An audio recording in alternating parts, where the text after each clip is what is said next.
شريك لك لبيك.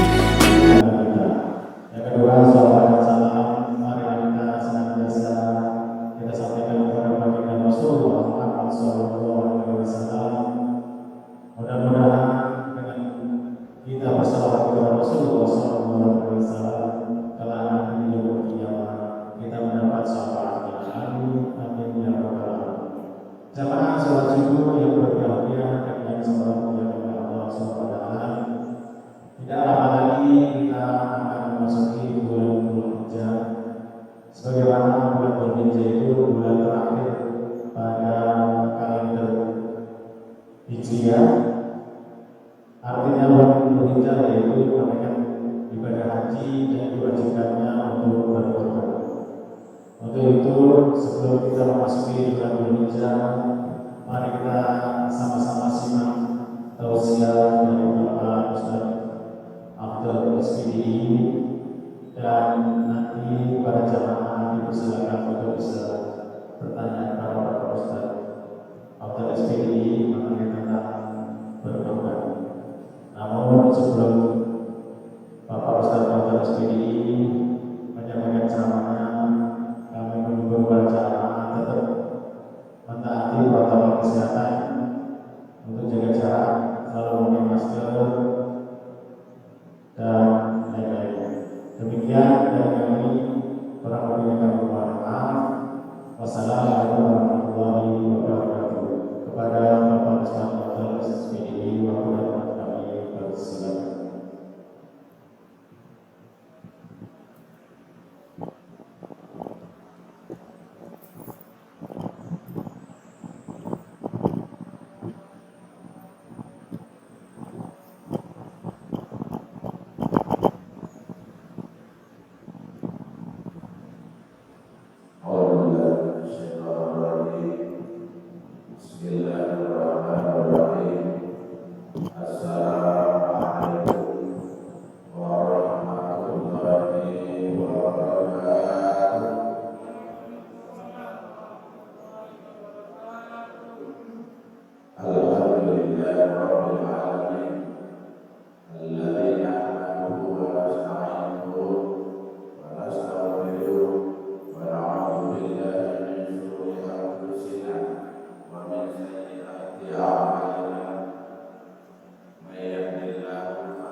Kita manusia banyak berjanji, banyak orang.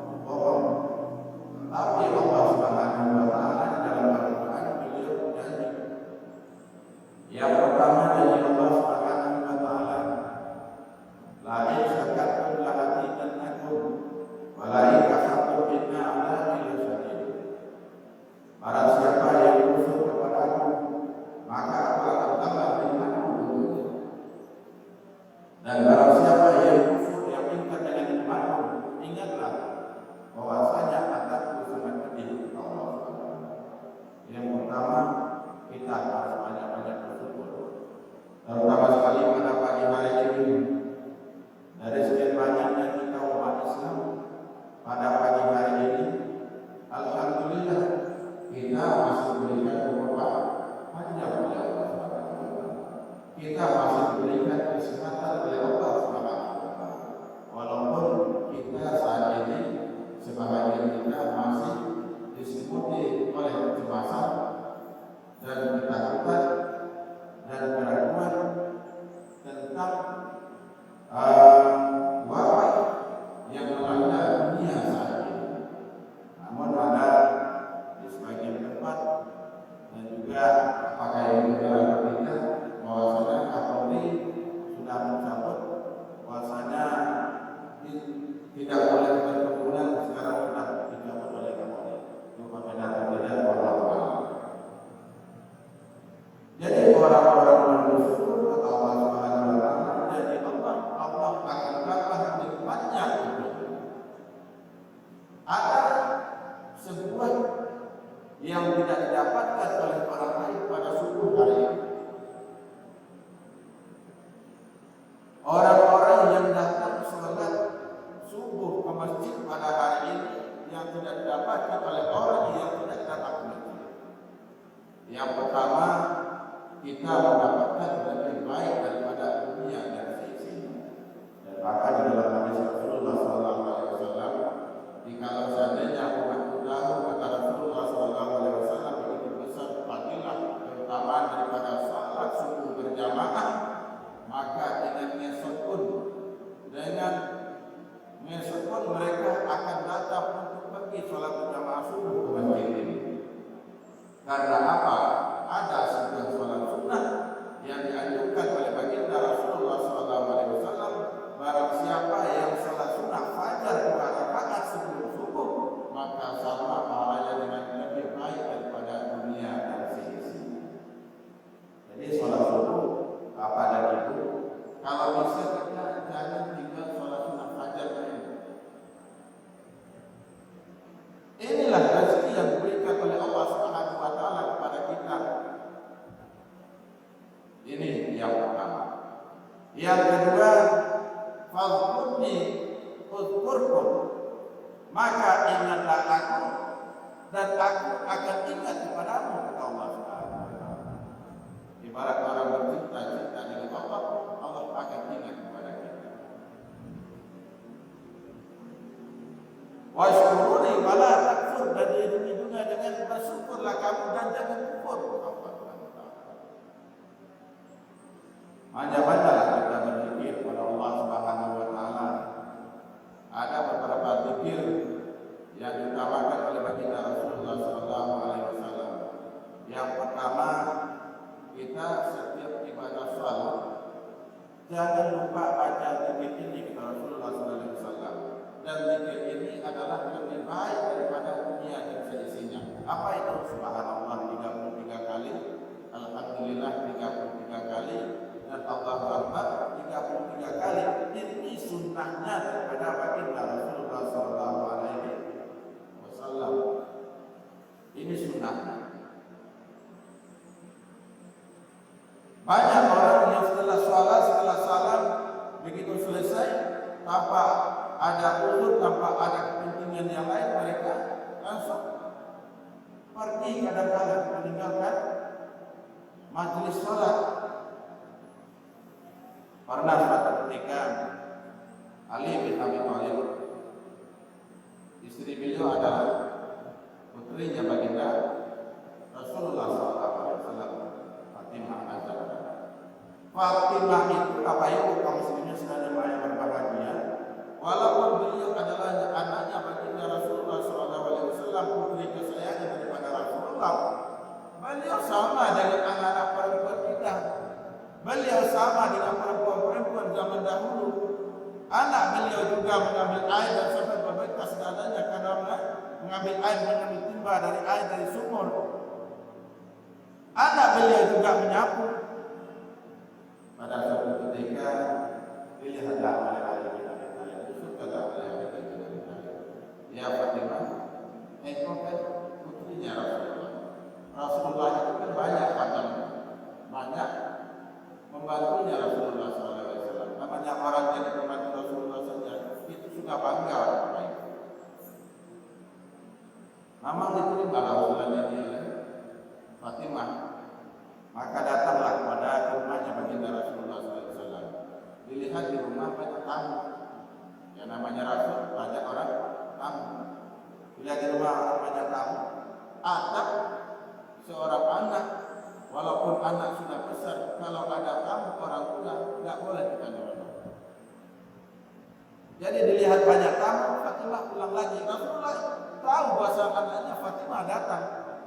Tapi Rasulullah karena adabnya ada tamu, beliau tidak meninggalkan tamu itu pergi ya Fatimah. Dan setelah tamu itu pergi, besok harinya adalah didatangi, pergi dia ke rumah Fatimah. Itu adabnya adalah yang dicontohkan oleh baginda Rasulullah SAW. Anak beliau didatangi, ada apa itu ada kemarin dia Fatimah. Sampaikanlah dia. Kata Rasulullah SAW, ya Fatimah, laksanakanlah tugasmu sebagai seorang manusia, sebagai seorang hamba Allah, dan tugasmu sebagai seorang istri. Maka bacalah paling kata Rasulullah SAW sebelum tidur, Subhanallah 33 kali, Alhamdulillah 33 kali, dan Allahu Akbar 33 kali. Itu adalah lebih baik daripada pembantu yang diberikan atau lebih baik daripada budak Rasulullah SAW. Sampai tidur pun diwasiatkan oleh baginda Rasulullah SAW.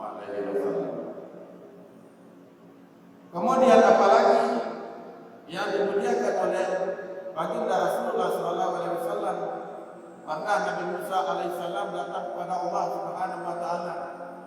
Karena Nabi Musa ini adalah orang yang sangat berjasa dengan kita umatnya baginda Nabi besar Muhammad SAW. Pada saat Isra dan Mi'raj Bapak Ibu kaum muslimin, kita ini dapat perintah daripada Allah Subhanahu wa taala daripada baginda Nabi besar Muhammad SAW untuk umatnya, kita sholat 50 kali dalam satu hari satu malam. Jasa daripada Nabi Musa alaihissalam, makanya hari ini kita terima perintah sholat 5 kali dalam satu hari satu malam. Dan walaupun ditafsirkan oleh para ahli sufi, orang-orang yang menganut paham mereka, orang-orang yang menganut paham hakikat dan makrifat, laksanalah karena salat minimal adalah 50 rakaat dalam satu hari satu malam untuk mengimbangi daripada perintah Allah. Nah, dengan apa? Kalau kita salat wajib cuma 17 rakaat, tambahlah dengan salat sunnah. Nah, itulah salat sunnah wudu. Salat sunnah wudu ini mempercepat orang untuk masuk ke dalam surga. Karena suatu ketika Rasulullah SAW pada saat beliau mendengar terompahnya Bilal bin Rabah, ditanya oleh Rasulullah, amalan apa yang mengamalkan ya Bilal? Saya tidak ada mengamalkan yang lain ya Rasulullah, kecuali setiap saya selesai wudu maka saya salat sunnah 2 rakaat, salat sunnah wudu. Berarti kita banyak ibadah-ibadah yang dapat kita lakukan. Jadi silakanlah datang ke masjid. Begitu datang ke masjid 10 menit sebelum azan, banyak ibadah yang dapat kita lakukan. Salat sunnah tahiyyat di masjid, salat sunnah wudu. Karena minimal kita salat itu, kalau kita khusus salat itu, ya paling cepat kita salat sunnah 2 rakaat itu 3 menit. Kadang sampai 4 menit. Taruhlah 4 menit rata-rata. Berarti dua salat yang kita sunnah yang kita lakukan berarti 8 menit. 2 menit lagi masuk waktu salat. Nabi Musa alaihissalam, beliau adalah orang yang sangat berjasa, namun beliau cemburu dengan kita umatnya Nabi besar Muhammad SAW. Apa yang beliau cemburukan? Enak sekali umat Nabi Muhammad ibadahnya paling sedikit, tapi dia lebih dulu masuk surga oleh Allah Subhanahu wa taala. Kata Nabi Musa alaihissalam, ya Allah, ijazahkanlah kepadaku ya Allah, berikanlah kepadaku ya Allah sebuah ibadah yang bisa menyamai ibadahnya umatnya Nabi besar Muhammad SAW. Kata Allah Subhanahu wa taala, bacalah la ilaha illallah. Sudah diamalkan oleh Nabi Musa Bapak dan Ibu. Besok datang lagi, ya Allah saya sudah amalkan ya Allah, tapi berikan yang lebih istimewa daripada ini ya Allah. Kata Allah Subhanahu wa taala, bacalah zikir la ilaha illallah. Sudah diamalkan oleh Nabi Musa alaihissalam, ya Allah saya sudah utama daripada ini. Yang ketiga kali juga disampaikan oleh Allah Subhanahu wa taala, ya Musa, amalkanlah olehmu, bacalah la ilaha illallah. Kata Allah Subhanahu wa taala, kalimat la ilaha illallah, zikir la ilaha illallah yang kita baca itu ditaruh di timbangan sebelah kanan, dan dunia dan seisinya ditaruh di timbangan sebelah kiri. Itu jauh lebih baik daripada dunia dan seisinya. Lebih berat kalimat la ilaha illallah. Makanya afdalul dzikri fa'lam annahu la ilaha illallah. Ini yang ketiga. Fadhkurni fadhkurkum. Ingatlah, maka ingatlah aku akan ingat kepadamu, kata Allah Subhanahu wa taala. Kita yang diingat oleh Allah Subhanahu wa taala karena apa? Buah daripada zikir kita kepada Allah Subhanahu wa taala, banyak zikir dan bersyukur. Kemudian yang ketiga, janji Allah yang pasti di dalam Al-Qur'an, wa idza sa'alaka ibadi anni fa inni qarib ujibu da'watad da'i idza da'ani falyastajibu li wal yu'minu. Kata Allah Subhanahu wa taala, ya Muhammad, apabila hamba-Ku bertanya kepadamu, ya Muhammad, katakanlah aku itu adalah dekat. Makanya ini ada berselisih pendapat. Ada yang mengatakan Allah itu di aras.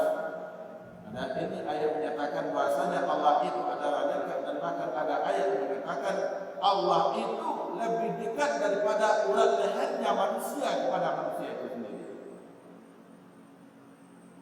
Berdoalah kepadaku, kata Allah Subhanahu wa taala, aku akan mengabulkan doamu. Dan bisa doa bahasa Arab, bahasa Indonesia, dan juga bisa bahasa Indonesia, bahasa kampung. Minimal doa kita, kata Allah Subhanahu wa taala, tempat yang paling dimakbulkan oleh Allah Subhanahu wa taala pada saat sujud terakhir. Cukup doa di dalam hati. Karena doa yang boleh dibaca adalah doa bahasa Arab.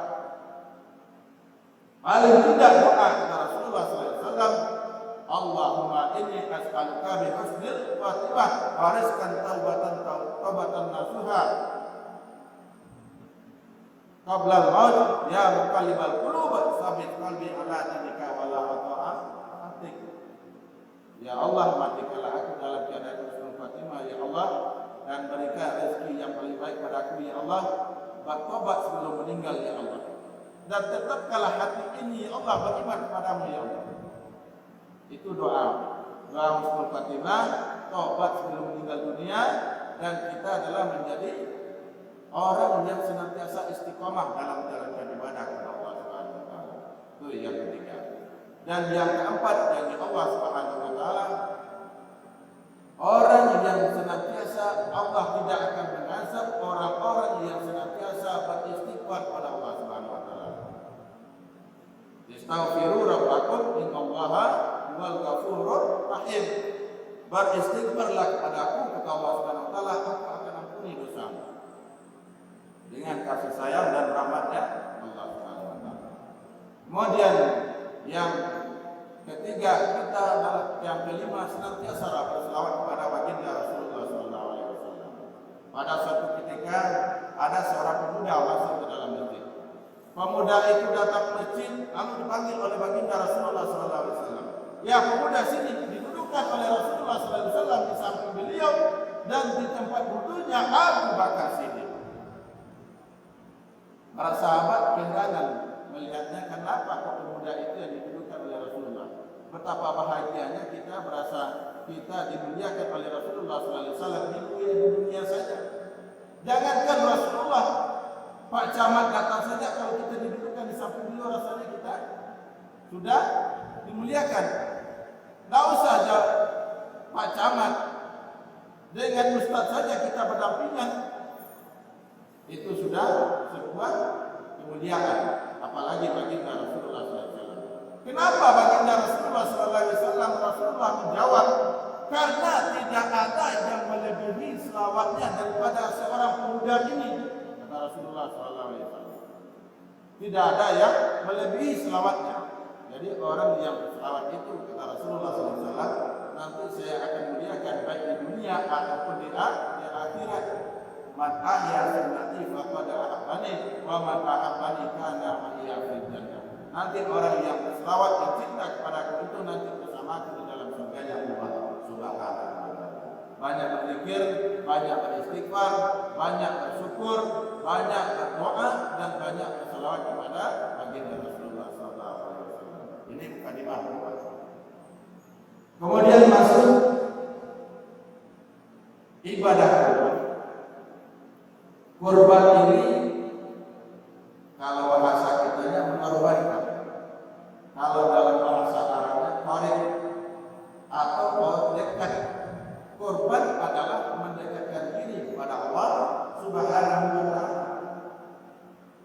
Nah, inilah Nabi Ibrahim alaihissalam. Beliau sudah mengorbankan dengan 1000 ekor unta, ekor domba, dan 300 ekor lembu dan 100 ekor unta. Para malaikat terkagum semua, terkagum dengan pengorbanan daripada Nabi Ibrahim alaihissalam. Apa kata Nabi Ibrahim alaihissalam? Jangankan domba, jangankan kambing yang saya korbankan, jangankan lembu, sapi yang saya korbankan, unta. Jikalau saya diberi anak oleh Allah Subhanahu wa taala, Allah minta korbankan, saya akan korbankan anak. Jadi maka kata Rasulullah SAW, ucapan itu adalah doa. Maka sampaikanlah ucapan yang keluar dari mulut kita ini, apalagi terhadap anak, senantiasa ucapan-ucapan yang baik. Sebandel apapun anak kita, ya Allah, semoga itu jadi ulama, semoga itu menjadi anak yang soleh lah. Kadang-kala kita banyak yang kita sebut anak kita sudah pandai pula anak binatang. Ini kurban yang pertama semenjak diciptakannya dunia dan Nabi Adam alaihissalam, yaitu pada zaman Nabi Adam alaihissalam, yaitu antara Habil dan Qabil. Karena apa? Karena si Habil dan Qabil berselisih tentang pernikahan. Karena zaman Nabi Adam alaihissalam, Siti Hawa itu melahirkan setiap anak yang lain itu satu pasang. Di si Qabil pasangannya ini cantik dibandingkan dengan pasangan si Habil. Jadi si Qabil tidak mau, dan memang ini sudah fitrahnya manusia. Kalau pengen adalah yang cantik, tak mungkin dia mau yang jelek. Lalu hanya yang diberikan oleh Allah Subhanahu wa taala kepada Nabi Adam alaihissalam pada si Qabil tidak mau. Nabi Adam alaihissalam adalah korbankan binatang satu-satu. Siapa yang korbannya diterima oleh Allah Subhanahu wa taala, maka dialah yang akan dibuka dengan Ikrimah. Karena pasangan daripada si Qabil ini bernama Ikrimah sangat cantik sekali. Nah, korbanlah. Si Habil hanya mengikuti perintah daripada sang ayah. Maka dia cari domba yang paling besar, yang gemuk, yang sehat, dengan keikhlasan kepada Allah Subhanahu wa taala. Tapi si Qabil hanya mencari domba karena diikuti hawa nafsu mereka. Maka kurban yang diterima oleh Allah Subhanahu wa taala adalah kurbannya si Habil. Karena apa? Karena si Habil berkorban karena mengikuti taat pada ayahnya dan juga taat pada Allah Subhanahu wa taala. Tidak sampai di situ, si Qabil pun tidak merasa puas. Maka pertumpahan darah yang terjadi pertama sekali adalah antara si Qabil dan si Habil. Si Habil dibunuh oleh si Qabil. Karena apa? Karena perempuan. Sampai hari ini juga banyak orang yang pertumpahan darah karena perempuan. Makanya kata Rasulullah SAW, apabila baik perempuan maka baiklah negara.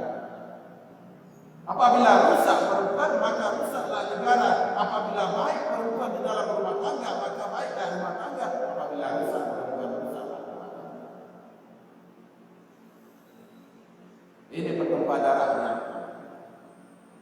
Jadi kurban itu yang diterima oleh Allah Subhanahu wa taala intinya yaitu untuk mendekatkan diri kepada Allah Subhanahu wa taala dengan ikhlas dan ketakwaan kepada Allah Subhanahu wa taala.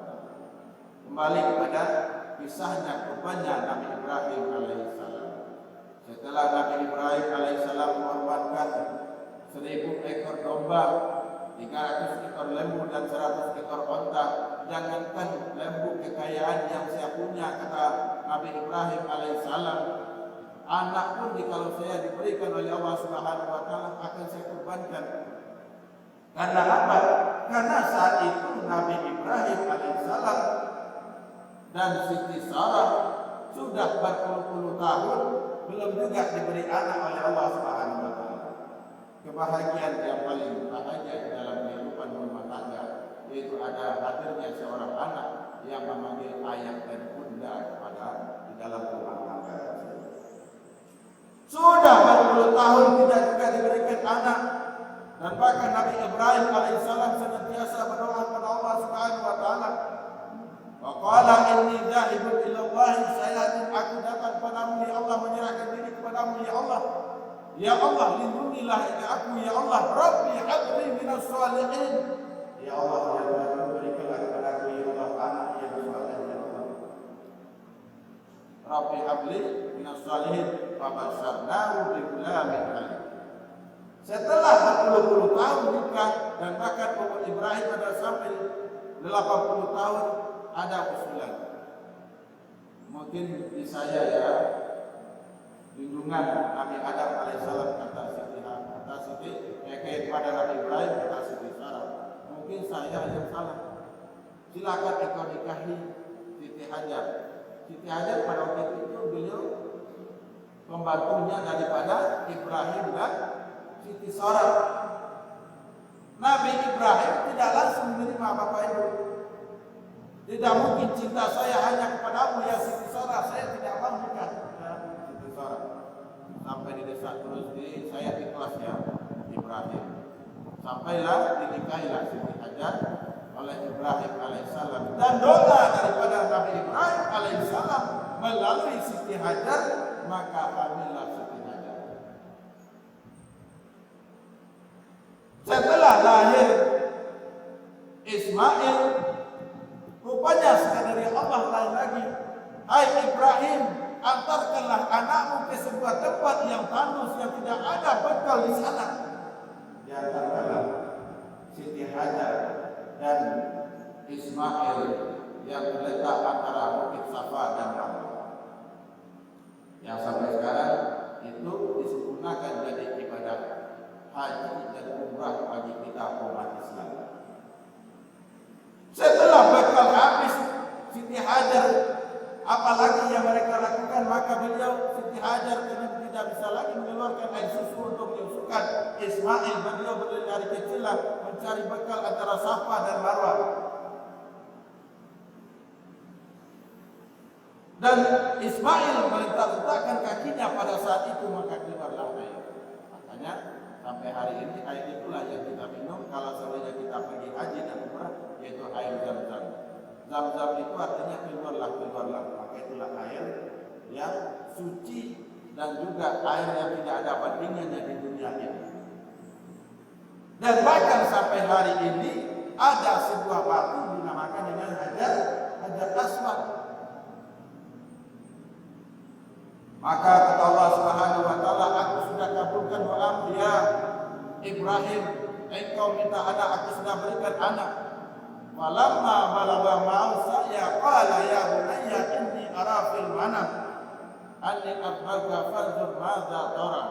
Qala ya abati al ma tu'maru satajiduni insyaallah minas sabirin.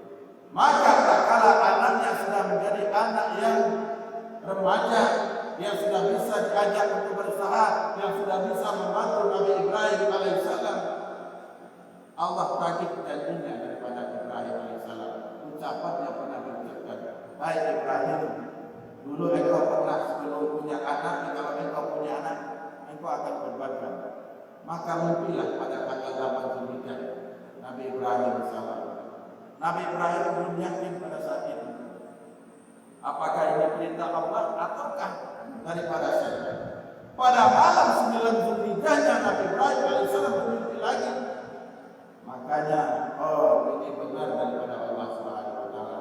Maka disebut juga dengan saat itu orang untuk pergi ke Arafah, atau disebut juga dengan hari mengetahui bahwasanya itu benar-benar perintah daripada Allah Subhanahu wa taala. Makanya tanggal 9 Zulhijjah kita pergi wukuf di Arafah.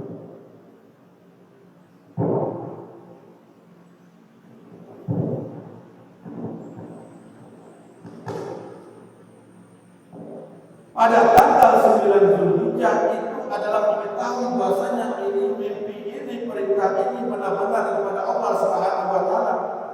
Maka saat tanggal 9 Zulhijjah itu orang haji itu wukuf di Arafah, berdiam di Arafah. Jadi kalau kita melaksanakan haji Bapak dan Ibu yang sudah berangkat haji, kita tidak tahu apakah hari raya Idul Adha atau tidak. Karena di sana tidak ada hari raya Idul Adha, cuma kurban boleh kita menyaksikan. Dan itu pun bukan kurban kita yang kita saksikan itu, tapi adalah bayar dam kita. Karena kita harus bayar dam karena nikat kita di berali, kita harus bayar dam. Tak tahu kita pada saat itu apakah hari raya Idul Adha atau tidak. Aku bermimpi melihat engkau di dalam mimpiku, ya Ismail, menyembelih engkau. Bagaimana kepadaku, ya Ismail? Seorang ayat yang bijaksana. Walaupun itu daripada Allah Subhanahu wa taala, namun tetap beliau musyawarahkan dengan anak beliau. Kata Ismail, anak yang santun dan anak yang bijaksana, anak yang diberikan seorang anak yang sangat luar biasa oleh Allah Subhanahu wa taala. Qala ya abatifnal ma turmanu satajiduni insyaallah minas sabirin. Ya Allah, ya ayah, laksanakan ayat-ayat. Kalau seandainya itu benar-benar perintah daripada Allah Subhanahu wa taala, saya akan ikuti ayat. Maka ikatlah aku, kata Ismail, kalau seandainya ikut aku nanti ya Allah. Maka dibawa ke suatu tempat, maka disembelihkan pada tanggal 10 Zulhijjah, terakhir sampai dengan terbenamnya matahari tanggal 13 Zulhijjah. Jadi penyembelihan itu tanggal 10, 11, 12, 13 Zulhijjah, 4 hari penyembelihan. Binatang yang disembelih itu apa syaratnya? Yang pertama, binatang yang kita sembelih itu benar-benar binatang, tidak boleh dikorbankan manusia. Karena pada zaman Nabi Adam alaihissalam binatang dikorbankan, manusia tidak dikorbankan. Itu adalah syarat. Yang dikorbankan itu binatang yang disunahkan oleh Allah dan disunahkan oleh baginda Rasulullah SAW. Apa yang biasa kita buat sekarang? Unta, sapi, kambing, itu yang dikorbankan. Yang kedua, umurnya harus cukup. Kalau unta minimal umurnya 5 tahun dan masuk ke tahunnya. Kalau sapi umurnya 2 tahun dan masuk ke tahunnya ketiga. Yang ketiga, kambing, domba. Bagi apa kan domba? Bagi Arab. Umurnya 1 tahun atau 6 bulan. Tapi kalau kambing umurnya 1 tahun dan masuk ke tahun yang kedua.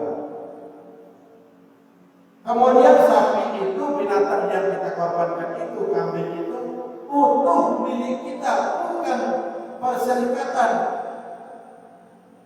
Kan di kampung ada juga punya sapi, kita berikan sapi kepada orang lain, sapi betina, lalu lahir anaknya. Itu anaknya itu kita bagi dua. Itu bukan hak milik penuh kita, tak boleh dikorbankan. Penuh milik kita. Yang ketiga, sapinya sehat. Tidak boleh sapi buta, tidak boleh sapi pincang, tidak boleh sapi yang sakit. Harus sehat sapinya, harus kambing yang sehat. Makanya membeli sapi dan kambing itu lihat, jangan sampai sakit. Kemudian yang ketiga, yang keempat, sembelihlah sapi itu dengan membaca doa. Yang pertama baca Bismillah, Bismillahirrahmanirrahim. Yang kedua baca selawat kepada baginda Rasulullah SAW. Kemudian membaca doa kepada Allah Subhanahu wa taala. Nah, kemudian baru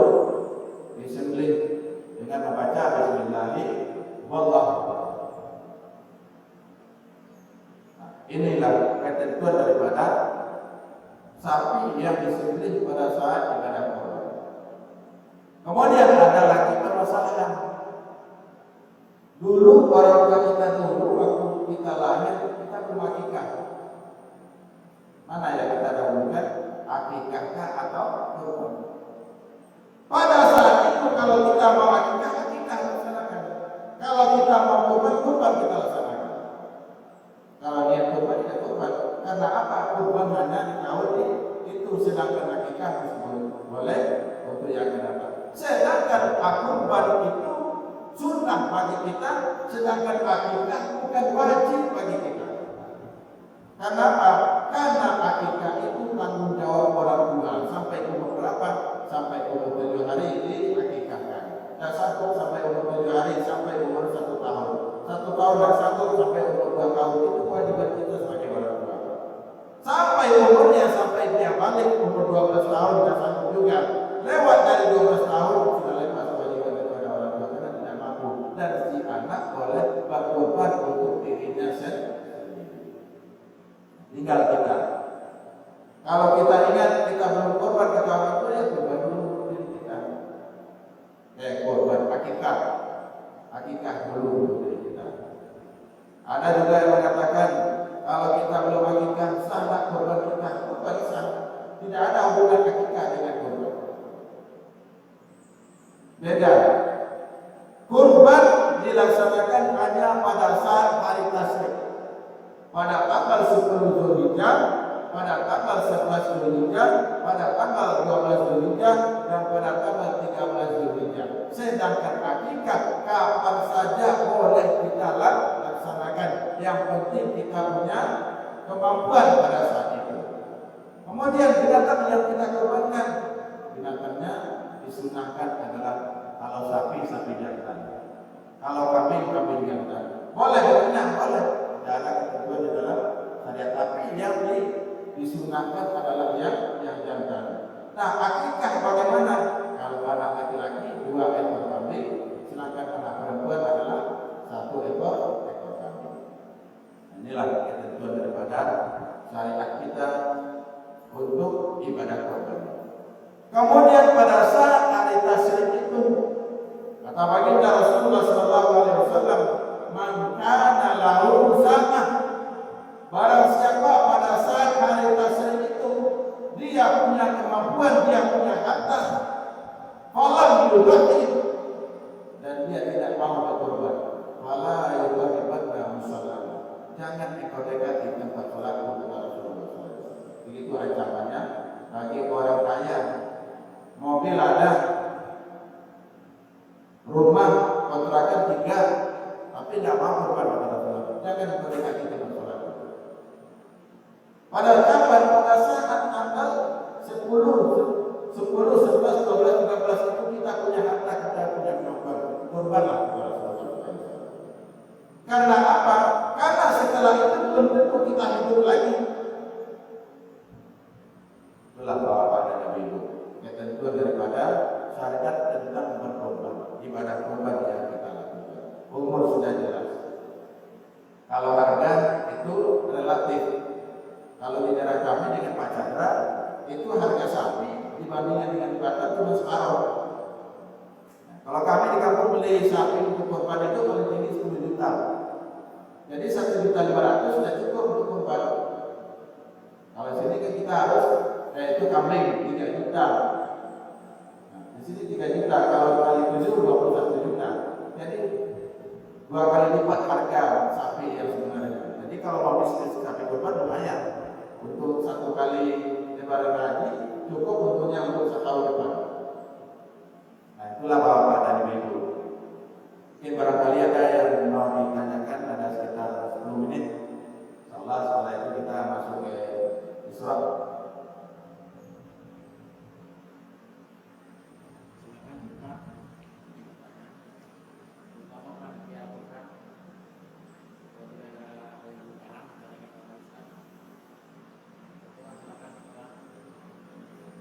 Karena memang mungkin masalah korban ini kan tidak terlalu ini.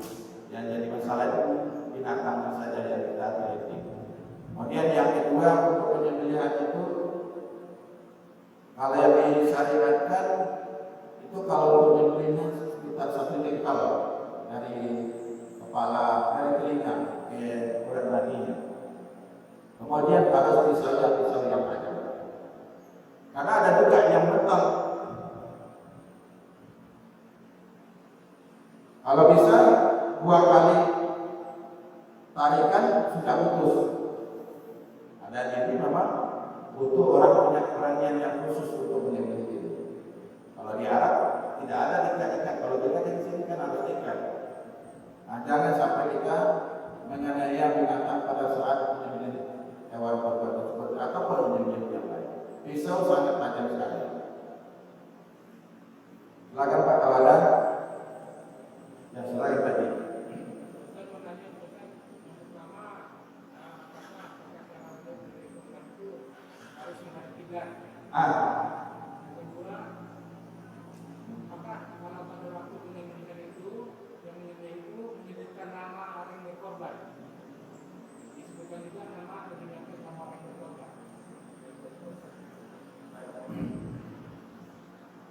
Sunnahnya Rasulullah SAW pada saat penyembelihan disunahkan binatang itu dihadapkan ke arah kiblat.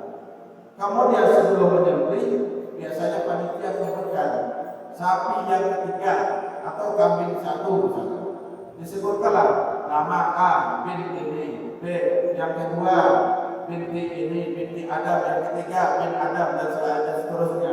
Setelah itu pada saat penyembelihan itu disunahkan orang yang berkorban.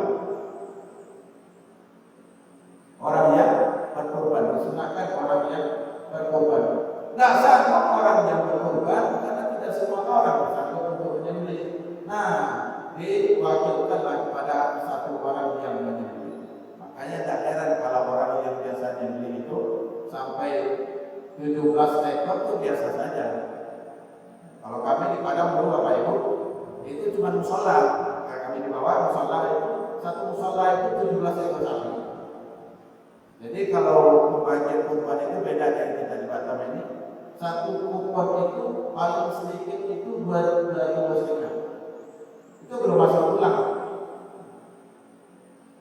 Karena memang harga juga relatif. Dan juga para perantau itu biasanya banyak yang berkorban di kampung. Karena di samping harga, di sini 2 ekor kambing, di kampung cuma 1 ekor kambing. Jadi disunahkan dihadapkan ke kiblat. Yang kedua disunahkan orang yang punya kurban yang menyembelih. Kalau tidak sanggup, ya paling tidak melihat pada saat penyembelihan. Melihat pada saat penyembelihan. Tidak juga diwakilkan kepada orang kita berada di luar kayak orang yang kurban itu dia tinggal di Malaysia misalnya, dia kurban di sini. Nah, itu diwakilkan. Yang paling penting adalah innamal a'malu binniyat. Sesungguhnya segala sesuatu itu tergantung daripada niat yang pertama karena Allah dan ikhlas kepada Allah. Dan memang bukti daripada pengorbanan itu dilihat daripada harta yang kita korbankan. Semua orang sholat sanggup, tapi pada saat minta harta kita dikorbankan ini berat. Tak usah jauh-jauh. Kita bagi itu bersedekah saja. Kalau kita bersedekah paling kita harus cari yang paling kecil, ya Pak ya. Itu diuji di harta kita. Apakah kita cinta harta ataukah cinta dengan Allah SWT? Dan saja jawab. Saya pribadi saja. Itu cuma kadang satu paling besar 50.000. Ini adalah pembinaan daripada diri kita. Dan salah satu pendidikannya yaitu di ibadah kurban. Yang lain Pak, pada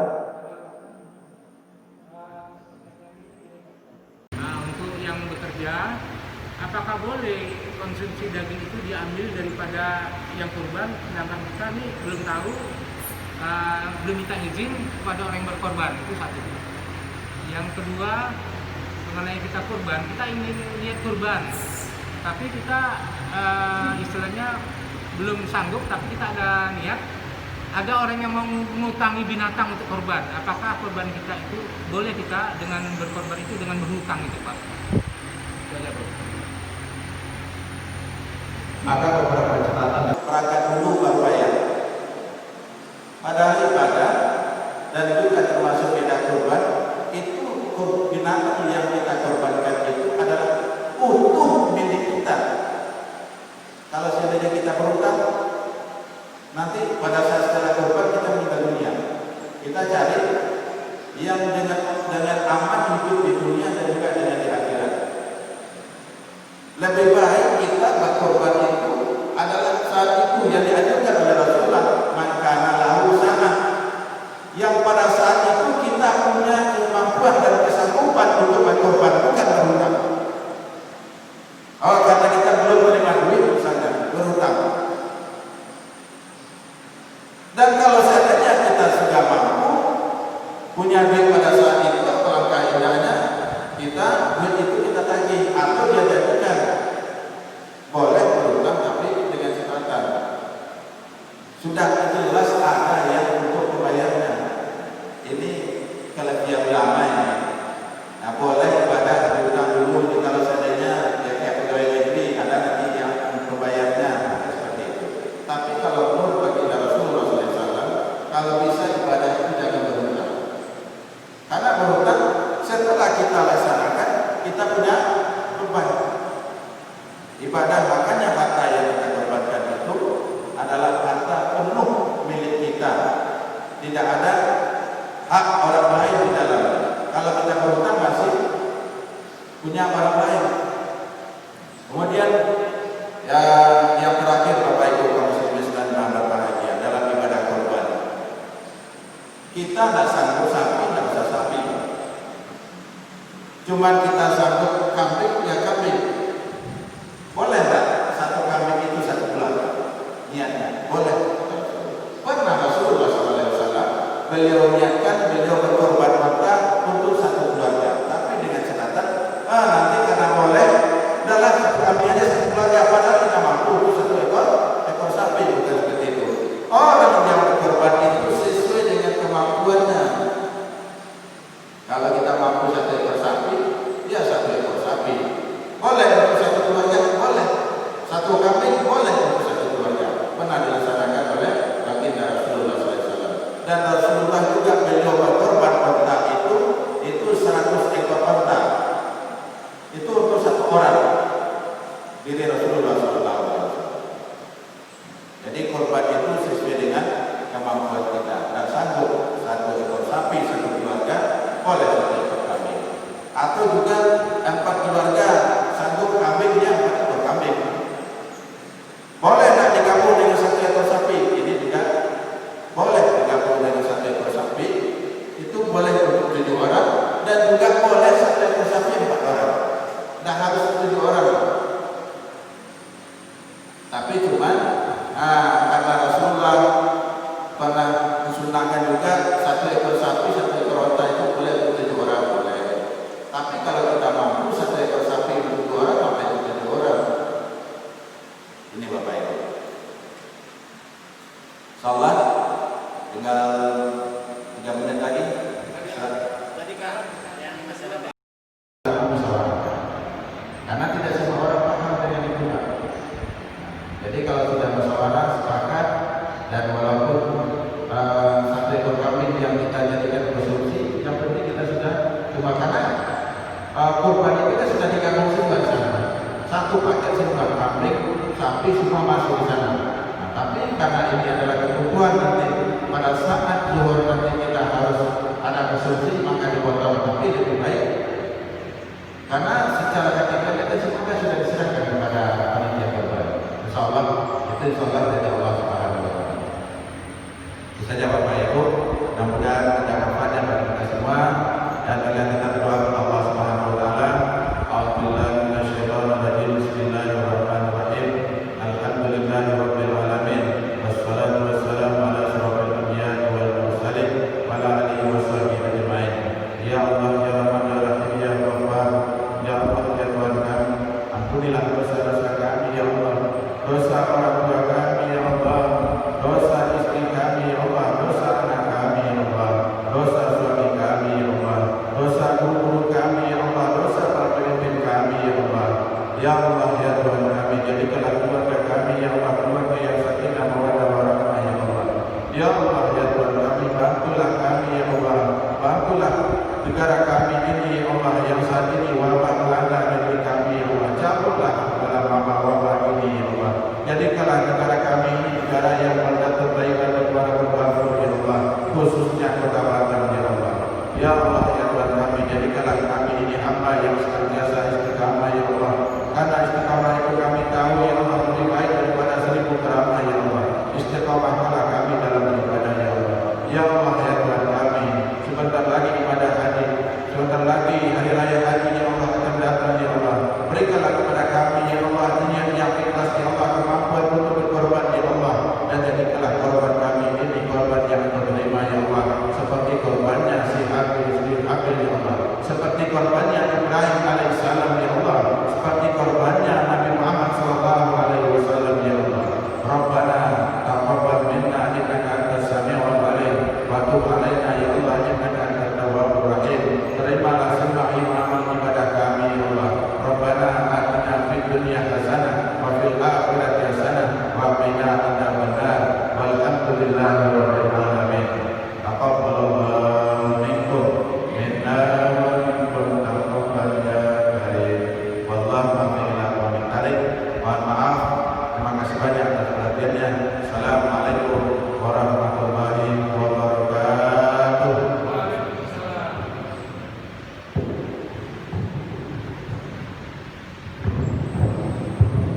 Waalaikumsalam warahmatullahi wabarakatuh.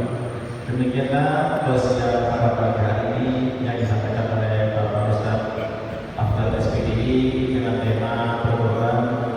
Mudah-mudahan apa yang disampaikan Bapak Ustadz Afdal SPDI tadi bermanfaat bagi kita semua dan kita dapat melaksanakannya.